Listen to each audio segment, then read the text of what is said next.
How many people play the lotto? Here in Australia, 1 in 2 Aussie adults are putting in money to play the lotto in a chance to get rich quick. How many people are making minimum wage, that's an average wage, 60k a year on YouTube? 0.3%. That's all. Now, does that mean don't do it? No. This time, we're going to talk about why to make a YouTube channel in 2026, how you can be successful, and how you can get to that point where you're earning a minimum wage. Let's go talk about it. Okay, guys, welcome back to the channel. I'm G. This is week 7. We're mixing things up. We're not trying to be gloom tubers, but you came here and you want to know how to make minimum wage on YouTube because you're tired of playing the lotto. You want to try and get into a get rich quick scheme, or you want to make money, or you just want some financial income. I'm here to tell you that it's going to be fucking hard. It's not easy. And the problem is most fucking YouTubers aren't talking about it because they're a success story, right? They're the multi-millionaires.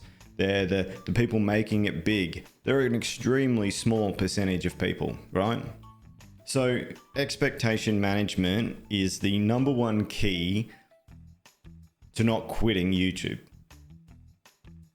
So I guess the kind of title of the video, like why make a YouTube channel, especially knowing the numbers, especially knowing the percentages of 0.3%, like what am I doing? Why bother? If I'm not going to be successful, why bother make a YouTube channel? I think you need to nut out your why, right? You need to figure out, why am I making a YouTube channel? So for me, I don't care about the money. I'm a retired vet. I did 20 years of service. I'm retired essentially now, and literally I'm bored. All right. I can't play golf all year round because it bloody rains. We've got a wet season the last 3 months and I can't play golf. What do I do with the rest of my time? I'm going crazy. So why not get into content creation? All right. I've got 2 teenage daughters. They're going to grow up. They're going to be in the digital space at some stage of their life. And I want to know more about it. So I'm learning as much as I can. And I figured, why not share part of that journey on YouTube as I'm making it to show with everyone else so that they don't get lost too.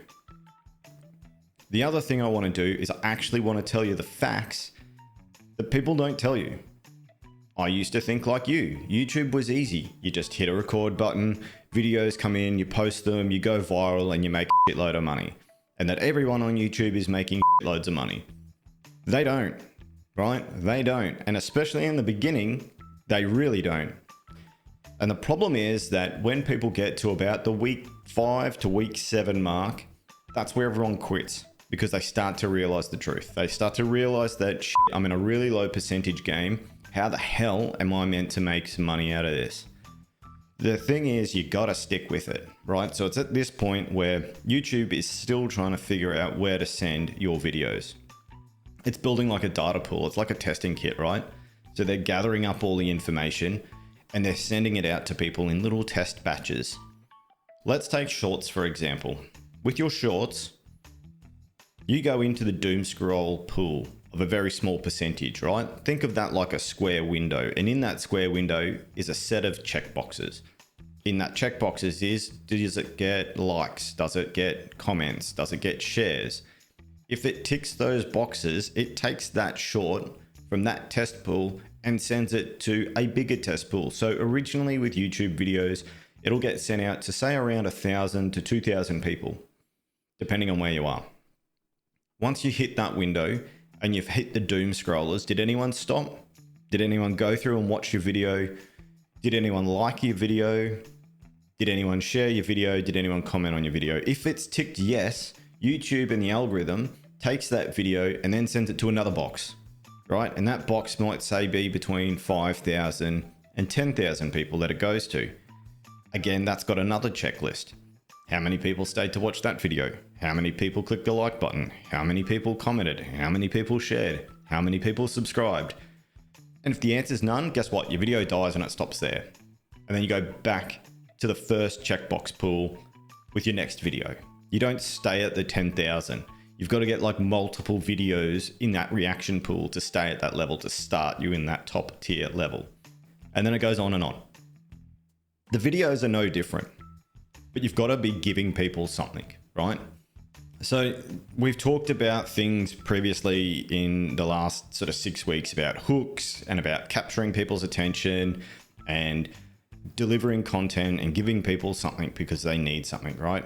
Majority of the time, why do you watch YouTube? I think here is where we'll split the screen. We'll split it as to why create a YouTube channel and then why do you watch YouTube videos? Right, so in the why category, it could be anything. For me, it's a hobby. I'm doing something with my time because I'm bored. I've got nothing else better to do. So why not take something that I've got an interest in, make some videos about it, and hopefully help some people out. I genuinely want to help somebody out. So if somebody is out there in their 40s or older and want to make a video, I don't care if you're younger either, any age, if you want to make a YouTube video, watch these videos so that you can figure out what's right and what's wrong. Don't sit there and watch Mr. Beast's videos getting $10 million a video. Look at something a bit smaller and a bit more fucking realistic.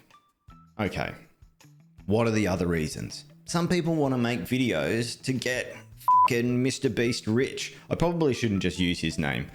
There are a lot of YouTubers out there that are super rich and absolutely crushing it, but they are in the 0.1% of people on the platform in general.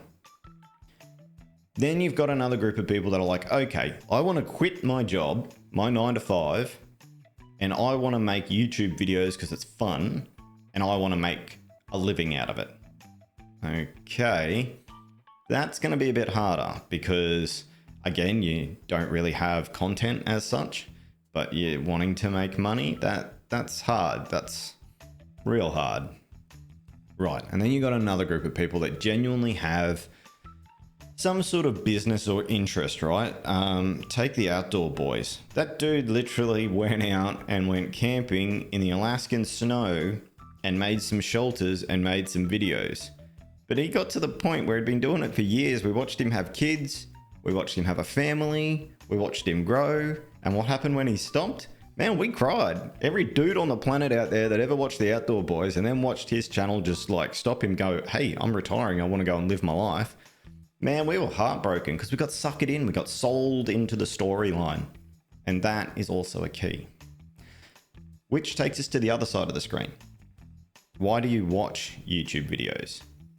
So it might not be right now, but let's say you rolled it back maybe a couple of months ago, or even maybe right now. Why are you genuinely watching YouTube videos? Number one reason is how to. How many times do you go to YouTube and you go, shit, I need to change a washer in my tap. How do I do that? On YouTube, how to change washer in tap. Guess what? You get about 10,000 videos on how to change tap washers. Now that could be anything, right? How to go fishing, how to tie better knots, how to catch this type of fish, how to catch that type of fish. Camping. I love camping videos. Type in camping on YouTube. You're going to get a bazillion videos. Again, they're sort of gone from how-to videos to how to enjoy videos. So you're going from, okay, am I going to give out information on how-to stuff? Or is it more exploration, fun stuff? The reason why other content creators like Mr. Beast made it massive was he started in an era where YouTube was in its infancy. It was starting to crawl and then walk and then run. And he adapted with it. But he had that challenge factor where kids back then, sort of the 15-year-old age to sort of 25, all wanted to watch funny challenges. That era's kind of gone past, but he's still stuck with it and he's making TV shows about it now. Okay, so he kind of caught a bubble. Why else do you watch YouTube videos? That's up to you. There's like a million reasons to why I watch YouTube. It's funny. It's serious. It gets to the point. It's a way to relax. Those reasons that are listed on the screen have got to match up with the why list on the other side of the screen. Right, so let's get rid of that. Okay, Now we're talking about that expectation management. Originally, I used to think I could just make a YouTube channel and people would watch it. And I never thought about why people watch YouTube. Now, if I think about why they watch YouTube or why I watch YouTube, am I giving people anything that they actually want to watch? And those last 6 weeks, probably not. All right, here's a funny story. So, I was sitting down after my last video from week 6. I think it's only like a couple of minutes long, like 6 minutes or something, or 7 minutes. Anyway, I'll link it here. I asked my wife, who I've known for over 20 years. We've been married for 16. I said, hey, did you watch my video the other day? She's like, oh, yeah. And then I said, no. Did you watch it from the start, with the volume on, all the way to the end? And she goes, oh, nah, it's not my type of thing. So if I can't sell my content to my wife, who I've been married to for 16 years, how was I meant to get anyone else to fucking watch? So that's when I had that harsh reality. Part of that expectation management is you need to go back and rewatch your own content. Now, I'm not saying make a video, watch it 10 times over, decide whether it's good enough and post it. Because in the beginning, that's going to be ridiculously hard. You're trying to just get used to things like talking in front of the camera. And that's fucking hard, right? Lighting is hard. Sound is hard, right? The way you sit is hard. How you've pictured yourself in the shot. All of that stuff is hard work. And the only way you're going to get better at it is with more experience about posting those videos and having them flop. Because some of them might hit and it might be something you weren't ready for, but you need to post the video anyway. But you need to have that hard, honest reflection and look back at your own videos and see how they've performed and why. That's going into your analytical data, looking at how long people watched for, and if they didn't stick around, means your video was boring and they f***ed off. You need people to stay. That's the hard part. We talked about it last week about retention being king. It is. You need people to f***ing stay. So, the crux of this video. Figure out your why you're making content. Figure out why people watch content, and then figure out why people are going to watch your content. What are you giving them about the topic you're making your videos about? That's it.